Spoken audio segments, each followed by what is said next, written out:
പത്തനംതിട്ടയിൽ പാർട്ടി കൊടികൾ അഴിച്ചുമാറ്റിയതിന് നഗരസഭാ ശുചീകരണ തൊഴിലാളികളെ CITU പ്രവർത്തകർ മർദ്ദിച്ച സംഭവത്തിൽ പ്രതിഷേധം. നഗരസഭയിൽ സൂചനാ പണിമുടക്ക് നടത്തി പ്രതിഷേധിക്കുകയാണ്. CITU നേതാക്കളെ അറസ്റ്റ് ചെയ്യണം എന്നാണ് ആവശ്യം. മിഥുൻ മുരളി ചേരുന്നു തത്സമയ വിവരങ്ങൾ നൽകാൻ. മിഥുൻ, പോലീസ് FIR രജിസ്റ്റർ ചെയ്തിട്ടുണ്ടോ? ആരെയെങ്കിലും ഇതുമായി ബന്ധപ്പെട്ട് കസ്റ്റഡിയിലെടുത്തിട്ടുണ്ടോ? എന്താണ് വിശദാംശങ്ങൾ?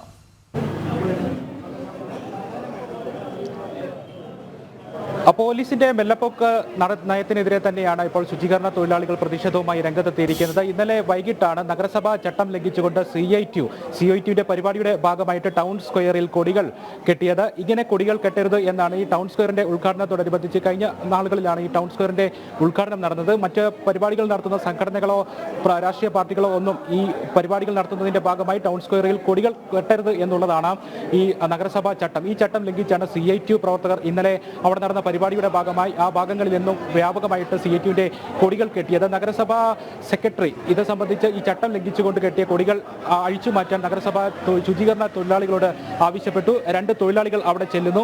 കുഞ്ഞുമോനെന്നും കേശവനെന്നും ഉള്ള 2 തൊഴിലാളികളാണ് അവിടെ ഈ കൊടികൾ അഴിച്ചു മാറ്റാൻ വേണ്ടി ചെല്ലുന്നത്. അവരെ നഗരസഭ ചട്ടം ലംഘിച്ചുകൊണ്ട് അവിടെ കെട്ടിയ കൊടികൾ അഴിച്ചു മാറ്റുന്നതിന് വേണ്ടി ചെന്ന ആ തൊഴിലാളികളെ CITU നേതാക്കൾ പ്രവർത്തകർ സംഘം ചേർന്നെത്തി മർദ്ദിക്കുകയായിരുന്നു എന്നുള്ളതാണ് ഇവരുടെ പരാതി. ഈ പരാതിയിലുള്ള നേതാക്കളെ അറസ്റ്റ് ചെയ്യാത്തതിൽ പ്രതിഷേധിച്ചുകൊണ്ടാണ് ഇപ്പോൾ നഗരസഭയ്ക്ക് മുന്നിൽ സൂചന പണിമുടക്കുമായിട്ട് മുന്നോട്ട് പോകുന്നത്. ഇപ്പോൾ ഇന്നലെ മർദ്ദനമേറ്റ കേശവൻ എന്ന തൊഴിലാളി നമുക്കൊപ്പം ചേരുന്നുണ്ട്. ആരാണ് ഇന്നലെ മർദ്ദിച്ചത്? ഏത് CITU നേതാവായിരുന്നു? സക്കീർ അലങ്കാരത്ത് അടിച്ചത്. കൊടിയെല്ലാം അടിച്ച് ഞാൻ വെച്ച് കഴിഞ്ഞ് കെട്ടെന്ന് പറഞ്ഞുകൊണ്ട് അടിച്ച് എൻ്റെ പെടലി കയ്യിലാണ് തീർത്ത സാറേ അടിച്ച്. കൂട്ടം ചേർന്ന് സംഘം ചേർന്ന് മർദ്ദിക്കുമായിരുന്നു. ആര് പറഞ്ഞിട്ടാണ്? നിങ്ങൾ നഗരസഭാ സെക്രട്ടറി പറഞ്ഞിട്ടാണ് ഇത് അടിക്കാൻ? സെക്രട്ടറി പറഞ്ഞിട്ടാണ് ഞങ്ങൾ ചെയ്തത്. സെക്രട്ടറി പറഞ്ഞ ഉടനെ ഇത് അഴിച്ച് മാറ്റിയേ പറ്റത്തുള്ളൂ, നിങ്ങൾ പോകണം, ഹൈക്കോടതിയുടെ വിധിയായത്, നിങ്ങൾ പോയി അടിച്ചു മാറ്റണമെന്ന് പറഞ്ഞു. അങ്ങനെ പോയാണ് എൻ്റെ ആറോയാണ് ഞങ്ങൾ വിളിച്ചോണ്ട് പോകുന്നത്. പരിപാടി ഈ അടി സമയത്ത് അങ്ങോട്ട് മാറി നിൽക്കുകയും ചെയ്തു. അദ്ദേഹത്തെ ഉള്ള അദ്ദേഹം ഇടപെട്ടില്ല. ഇടപെട്ടു. എങ്ങും പോയില്ല. അവിടെ നിൽപ്പോട്ട് ആറേക്കൊന്നും പറയാനൊക്കത്തില്ലായിരുന്നു. പറഞ്ഞാൽ എല്ലാവരെയും അടിക്കുകയും വണ്ടി കത്തിക്കുകയും ചെയ്തു തന്നെ. എന്താണ് ചേട്ടൻ്റെ ഏത് ഭാഗത്ത് അവർ മറിച്ച് എൻ്റെ ചെവിക്കലുണ്ട്, ഇവിടെ തോപ്പലയും ചെവി പേർത്തിയാണ് എന്നെ അടിച്ചത്. എന്താ അവർ പറഞ്ഞു? അസഭ്യം പറഞ്ഞു. എല്ലാവരും ചെയ്തു. എന്നെയും വിളിച്ചു, എൻ്റെ ROയെയും വിളിച്ചു, ഇവിടുത്തെ സെക്രട്ടറിയെ വിളിച്ചു, ഇവിടുത്തെ ചെയർമാനെ വിളിച്ചു. ഭയങ്കര ചീത്ത വിളിയായിരുന്നു. പിന്നെ കെട്ടറ എന്ന് പറഞ്ഞിട്ട് കെട്ടിക്കഴിഞ്ഞാണ് അവരെ അങ്ങോട്ട് ഇത് മാറുന്നത്. അഴിച്ച കൊടി തിരിച്ച് കെട്ടിച്ചു. അഴിച്ച കൊടി ഞങ്ങൾ പിന്നെ തിരിച്ചു കെട്ടിച്ചു. തിരിച്ച് കെട്ടിക്കഴിഞ്ഞ് ഞങ്ങളെ അവിടെ നിന്ന് വിട്ടത്. അവരുടെ കൊടി അതുപോലെ ഒരു കൊടി പോലും ഞങ്ങൾ കൊണ്ടുവന്നില്ല. അതുപോലെ തന്നെ ആ കൊടി തന്നെ തിരിച്ച് അവർ കൊടുത്തത്. ഞങ്ങൾ അത് കഴിഞ്ഞ് പോകുമെന്ന് പറഞ്ഞു. അന്നേരം ഞാൻ അണ്ണനോട് പറഞ്ഞു, അണ്ണൻ എന്നെ അറിയുകയും ചെയ്തു. അണ്ണൻ പറഞ്ഞു, അണ്ണ ഞങ്ങൾ വിശന്നാണ്, ഞങ്ങൾ ഉച്ചയ്ക്ക് വന്ന് ഇത് ചെയ്ത അണ്ണൻ എന്നാലും എന്നെ അടിച്ചല്ലോ എന്ന് ഞാൻ സംസാരിച്ച് കഴിഞ്ഞ് ഞങ്ങൾ പോരുകയും ചെയ്തു. ഇപ്പോൾ അസ്വസ്ഥതയുണ്ടോ? ഇപ്പോൾ ഈ മർദ്ദനമേറ്റകത്ത് ഇരുന്ന് ഊതുന്നതിൻ്റെ കൂട്ട ഈ പൊത്തിയുള്ള അടിയായതുകൊണ്ട് അങ്ങനെയുള്ള ഒരു ചെറിയൊരു ഇത് ഉണ്ട്. പിന്നെ ആശുപത്രി പോയി അഡ്മിറ്റായിട്ട് സ്കാൻ ചെയ്തു, തലയുടെ ചെവിയുടെ എല്ലാം സ്കാൻ ചെയ്തു. ആരോഗ്യ പ്രശ്നം എന്തെങ്കിലും ഉണ്ടോ? നേരത്തെ ഞാൻ കോട്ടയം മെഡിക്കൽ കോളേജിൽ 6 മാസം കിടന്നതാണ്. ഒരു വർഷമല്ല, വീട്ടിൽ വന്ന് 1 വർഷം കിടന്നു. അത് ഈ തൊഴിലാളികളെല്ലാം കൂടിയാണ് എനിക്ക് പിരിവിട്ടാണ് എന്നെ നോക്കിയത്. അന്നേരമാണ് ഇത് വന്ന് കയറിയത്. ഒരു ബുദ്ധിമുട്ടുണ്ടല്ലേ? സംഘം ചേർന്നുള്ള ആക്രമണമായിരുന്നു ഈ നേതാവിൻ്റെ നേതൃത്വത്തിൽ? അങ്ങനെ സംഘം ചേർന്നുള്ള ഇതായിരുന്നു. എത്ര ആളുകളുണ്ടായിരുന്നു? എത്ര ആളുണ്ടെന്ന് പറയാൻ പറ്റില്ല സാറേ. ഒരുപാട് ആളുണ്ടെന്ന്. അന്ന് പരിപാടി തുടങ്ങുന്ന സമയമായിരുന്നു.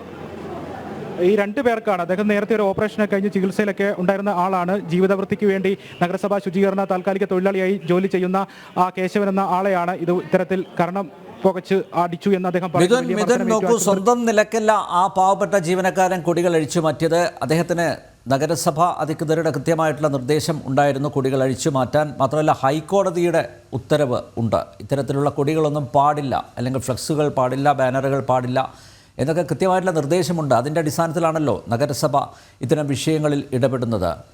അതിനാണ് ആ പാവപ്പെട്ട ജീവനക്കാരനെ മർദ്ദിച്ചത് എന്നുകൂടി മനസ്സിലാക്കുക. തീർച്ചയായും തീർച്ചയായും കുഞ്ഞുമോൻ എന്ന സ്ഥിരം തൊഴിലാളിക്ക് മർദ്ദനമേറ്റിട്ടുണ്ട്. ഇന്നലെ ഒരു കാരണവുമില്ലാതെ നിങ്ങൾ ചട്ടവിരുദ്ധമായിട്ട് അവർ കിട്ടിയ കൊടി അഴിക്കാൻ നഗരസഭാ സെക്രട്ടറിയുടെ നിർദ്ദേശമനുസരിച്ച് അവിടെ ചെല്ലുമ്പോഴാണല്ലോ ഈ ആക്രമണം ഉണ്ടാകുന്നത്. അതെ അതെ അതെ ഞങ്ങൾ ഒരു 3 മണി ശേഷമാണ് അവിടെ ചെന്നത്. ടൗണിലെ എല്ലാം കൊടി അഴിച്ചു. പിന്നെ ടൗൺ സ്ക്വയറിൻ്റെ അവിടുത്തെ അഴിച്ചു വെച്ച് കഴിഞ്ഞപ്പം പുള്ളി ചാടി വന്ന് ഒരു ഗുണ്ടകളെ പോലെ വന്ന് ഞങ്ങൾക്ക് നേരെ ആക്രമിക്കുകയായിരുന്നു. എൻ്റെ കൂടെ വന്ന കേശവൻ ചേട്ടനെ അടിക്കുകയും എൻ്റെ യൂണിഫോമിൽ വലിച്ച് അഴിച്ചു ഓടി കെട്ടറ ആരുടെ പറഞ്ഞു വിട്ട് തെറി തന്നെയാണ്. മുനിസിപ്പൽ സെക്രട്ടറിയാണ് ഞങ്ങളെ ഈ ചുമതല ഏൽപ്പിച്ച്. ഹൈക്കോടതി വിധി പ്രകാരമുള്ള ഉത്തരവാണ്. അത് സെക്രട്ടറിക്ക് നടപ്പാക്കിയേ പറ്റൂ. സെക്രട്ടറി ഹെൽത്തിൽ അറിയിച്ചു. ഹെൽത്തിൽ നിന്ന് എന്നെ ഞങ്ങളെ വിട്ടു. ഞങ്ങൾ ഇന്ന് കൊടി അഴിച്ചു വെച്ചു. അസഭ്യം പറയുകയും കൂടെയുള്ള ആളെ മർദ്ദിക്കുകയും എൻ്റെ യൂണിഫോമിൽ വലിച്ച് തിരിച്ചു കെട്ടാൻ പറഞ്ഞു. ഞങ്ങളെ തിരിച്ചു കെട്ടിച്ചോ? കൊടി അഴിച്ച കൊടി തിരിച്ചു കെട്ടിച്ചിട്ടാണ് ഞങ്ങളുടെ വണ്ടി, ഹെൽത്തിലെ വണ്ടി, മുനിസിപ്പൽ വണ്ടിയുണ്ട്, വണ്ടിയെല്ലാം തടഞ്ഞു വെച്ചിരുന്നു. അഴിച്ച കൊടിയെല്ലാം തിരിച്ച് വെപ്പിച്ചിട്ടാണ് ഞങ്ങളെ വിട്ട്. ഭീഷണിപ്പെടുത്തുന്ന പോലെ ഒരു ഗുണ്ടകളെ പോലെയാണ് അവർ കുറേ ആൾക്കാരുണ്ടായിരുന്നത്. പോലീസ് എന്ത് നടപടിയായിട്ടാണ് മുന്നോട്ട് പോകുന്നതാണ് അറിയാൻ കഴിയും. പോലീസ് മർദ്ദനമേറ്റ എൻ്റെ സുഹൃത്തിനെ ഒന്ന് മൊഴിയെടുക്കുകയും പിന്നെ അമിക്കസ് സൂറി ബന്ധപ്പെടുകയൊക്കെ ചെയ്തിട്ടുണ്ട്. അറസ്റ്റ് ചെയ്യണമെന്നുള്ളതാണ് നിങ്ങളുടെ ആവശ്യം. അറസ്റ്റ് ചെയ്യണം. ഇല്ലെങ്കിൽ ഞങ്ങൾ ശുചീകരണ തൊഴിലാളികളെല്ലാം സംയുക്തമായിട്ട് സമരത്തിലേക്ക് നീങ്ങുമെന്നുള്ളൊരു ജോലി നിർത്തിവെച്ചുകൊണ്ടുള്ള സമരമായിരിക്കും ഇനിയുള്ള ദിവസം. സമരം ഇന്ന് മാത്രം പ്രതിഷേധ സൂചകമാണോ അതോ ഇനിയുള്ള ദിവസങ്ങളിലും? ഇനി ഇതിനെ അറിഞ്ഞിട്ട് ഇയാളെ പറ്റി നടപടി എടുത്തില്ലെങ്കിൽ ഞങ്ങൾ ചിലപ്പോൾ ആരൊക്കെയാണ് പ്രധാനമായിട്ട് നിങ്ങൾ ഈ പ്രതിസ്ഥാനത്ത് നിർത്തുന്നത്? ഏത് നേതാക്കളൊക്കെയാണുള്ളത്? സക്കീർ അലങ്കാർ എന്നുള്ള പുള്ളിയുടെ പേരാണ് മെയിനായിട്ട് അറിയാം. പിന്നെ CIT നേതാവാണ്. CIT നേതാവാണ് പുള്ളി. ഒരു ഗുണ്ടകളെ ഒരു ആൾക്കാരെല്ലാം കൂടി നിൽക്കുക. നമ്മൾ മനുഷ്യൻ കേൾക്കാൻ വയ്യാത്തൊരു തെറി പറഞ്ഞ് എന്തോ ഒരു ഭയങ്കര സംഭവത്തില്ല. മുനിസിപ്പൽ ആരാ അഴിക്കാൻ പറ്റുന്നത്? സെക്രട്ടറിയും തെറി പറഞ്ഞു. അവളോട് ഇനി വരാൻ എന്നും പറഞ്ഞ് അച്ഛനും അമ്മയ്ക്കും ഒക്കെ ചൊല്ലിയാണ് ഞങ്ങളെല്ലാവരെയും ഞങ്ങളുടെ കൂടെ ഉള്ള ഉദ്യോഗസ്ഥരെയും ഹെൽത്തിലെ ഉദ്യോഗസ്ഥനെയും RO സഹിതം സെക്രട്ടറി സഹിതം ഭരണസമിതിയെ മൊത്തത്തിൽ ചീത്ത വിളിച്ചാണ് അയാൾ. വേനലായിട്ട് കുടിവെള്ളം കൊടുത്തുകൊണ്ടിരിക്കുന്ന സമയമാണ്. അപ്പോൾ കുടിവെള്ളത്തിന് പോലും നമുക്ക് കൊടുക്കാനുള്ള സംവിധാനം തൊഴിലാളികൾ ഇപ്പോൾ സമരത്തിലാണ്. അതുകൊണ്ട് അവർ അറസ്റ്റ് ചെയ്യുന്നതിനും വരെ നമ്മൾ അത് അറസ്റ്റുമായിട്ട് മുന്നോട്ട് പോകണമെന്ന് ആവശ്യപ്പെട്ടുകൊണ്ട് ഇപ്പോൾ സ്ത്രീകളടക്കമുള്ള ശുചീകരണ തൊഴിലാളികൾ വ്യാപകമായിട്ടുള്ള പ്രതിഷേധം അറസ്റ്റ് ചെയ്യണമെന്ന് തന്നെയാണ് പറയുന്നത്. അറസ്റ്റ് ചെയ്തേ ഞങ്ങൾക്ക് പറ്റത്തുള്ളൂ. അറസ്റ്റ് ചെയ്തേ മതിയാവും. നാളെ ഒരു ശുചീകരണ തൊഴിലാളികൾക്കും ഇത് ആവർത്തിക്കാൻ പാടില്ല. ഇത്തരം സംഭവങ്ങൾ നേരത്തെ ഈ രാഷ്ട്രീയ നേതാക്കന്മാരുടെ CIT അടക്കമുള്ള ആളുകളുടെ ഭാഗത്തുനിന്ന് ഉണ്ടായിട്ടുണ്ട്. നേരത്തെ ഉണ്ടായിരുന്നു. നേരത്തെ ഉണ്ടായിട്ടുണ്ട്. ജോലിക്കാരെ ഉപദ്രവിച്ചിട്ടുണ്ട്. അന്നും ഇതുപോലെ പറഞ്ഞ് അത് ശരിയായിട്ടില്ല. അതുകൊണ്ട് സാർ ഇപ്പോഴും പിന്നെ ഇങ്ങനെ തന്നെ തുടരുന്നത്. പിന്നെ ഞങ്ങൾ പറയുന്നത് ഇതിന് ഒരു തക്കതായ പരിഹാരവും അവന് തക്കതായ ശിക്ഷ നൽകണം. കാര്യം ആ ഒരു ജോലിക്കാരൻ എന്ന് പറഞ്ഞാൽ മരണത്തെ മല്ലിട്ട് വന്നതാണ്. ജീവിക്കാൻ നിവൃത്തിയില്ലാത്തതുകൊണ്ട് ആ കുടുംബത്തെ പോറ്റാൻ വേണ്ടിയാണ് ഈ വെളുപ്പിന് 5 മണിയാകുമ്പോൾ മുനിസിപ്പാലിറ്റി വരുന്നത്. ആ മനുഷ്യനെ ഉപദ്രവിച്ചേക്കുന്നത്. അതിന് തക്കതായ ശിക്ഷ നൽകണം. അതാണ് ഞങ്ങൾ പറയുന്നത്. അത് കഴിഞ്ഞ് ഞങ്ങൾ ജോലിക്ക് കയറത്തുള്ളൂ. അറസ്റ്റ് ചെയ്യണം. അറസ്റ്റ് ചെയ്തതിന് ശേഷം മാത്രമേ ഇനി ഇവിടെ നഗരസഭയിലെ ശുചീകരണ ജോലികൾ ചെയ്യുള്ളൂ എന്നുള്ളതാണ്. ഞങ്ങൾ ചെയ്യത്തുള്ളൂ. അറസ്റ്റ് ചെയ്ത് കഴിഞ്ഞിട്ട് ഞങ്ങൾക്ക് അറസ്റ്റ് ചെയ്തു ഇതാകണം. അത് കഴിഞ്ഞേ ഞങ്ങൾ ജോലി. ഇപ്പോൾ ഒരു പട്ടി അവിടെ ചത്ത് കിടക്കുന്നു. സെക്രട്ടറി പറഞ്ഞ് എടുക്കാം. ഞങ്ങൾ എടുക്കാൻ പോകാൻ പറ്റത്തില്ല. ഞങ്ങളുടെ ഒരു സഹോദരനെ മർദ്ദിച്ചേക്കുന്നത്. നാളെ ഇത് ആവർത്തിക്കില്ലെന്നുണ്ടോ? ഞങ്ങൾക്ക് ഇതുപോലെ തന്നെ വരും. ഞങ്ങൾ രാവിലെ ഇറങ്ങി നാട് നന്നാക്കുന്നവരല്ലയോ ഞങ്ങളൊക്കെ. ഇത്രയും ഞങ്ങൾക്ക് വന്നപ്പോൾ പിന്നെന്തുവാ ഏറ്റവും താഴെ കിടക്കുന്ന ശുചീകരണ തൊഴിലാളികളെ ഒരു നാട് വൃത്തിയാക്കുന്നവരാ. അവരെങ്ങനെ കാണണം? അതുപോലെ ഞങ്ങളുടെ കുടുംബം പുലർത്തല്ലേ ഇറങ്ങുന്നത്. സാമ്പത്തികമായിട്ട് ഞങ്ങൾക്ക് നേട്ടമുണ്ടെങ്കിൽ ഞങ്ങൾ ഇറങ്ങത്തില്ലല്ലോ. പക്ഷേ ഞങ്ങൾക്ക് നേരെ ഇതുവരെ അതിക്രമം വന്നപ്പം എത്രയും പെട്ടെന്ന് നിയമ നടപടി എടുത്തേ പറ്റൂ. അതിനൊരു കാലതാമസം വരുത്താൻ പാടില്ല. അത് കഴിഞ്ഞ് ഞങ്ങൾ ജോലിക്ക് നീണ്ടു തന്നെ സമരം ചെയ്യും. എന്തോ CIT നേതാവിനെ അറസ്റ്റ് ചെയ്താൽ മാത്രമേ ഈ സമരത്തിൽ നിന്ന് മാറത്തുള്ളൂ. ഈ CIT നേതാവിനെ അറസ്റ്റ് ചെയ്തേ പറ്റൂ. അത് ഞങ്ങൾ രാഷ്ട്രീയം നോക്കുന്നില്ല. ഞങ്ങൾ 2 സംഘടന 2 രാഷ്ട്രീയത്തിലുള്ളവരാണ്. ഞങ്ങൾ ഒന്നിച്ച് ഞങ്ങൾ തൊഴിലാളികളാണ്. ഞങ്ങൾ സഹോദരങ്ങളാണ്. ഞങ്ങളുടെ സഹോദരനെ മർദ്ദിച്ച് വെറുതെ വിടാൻ പറ്റത്തില്ല.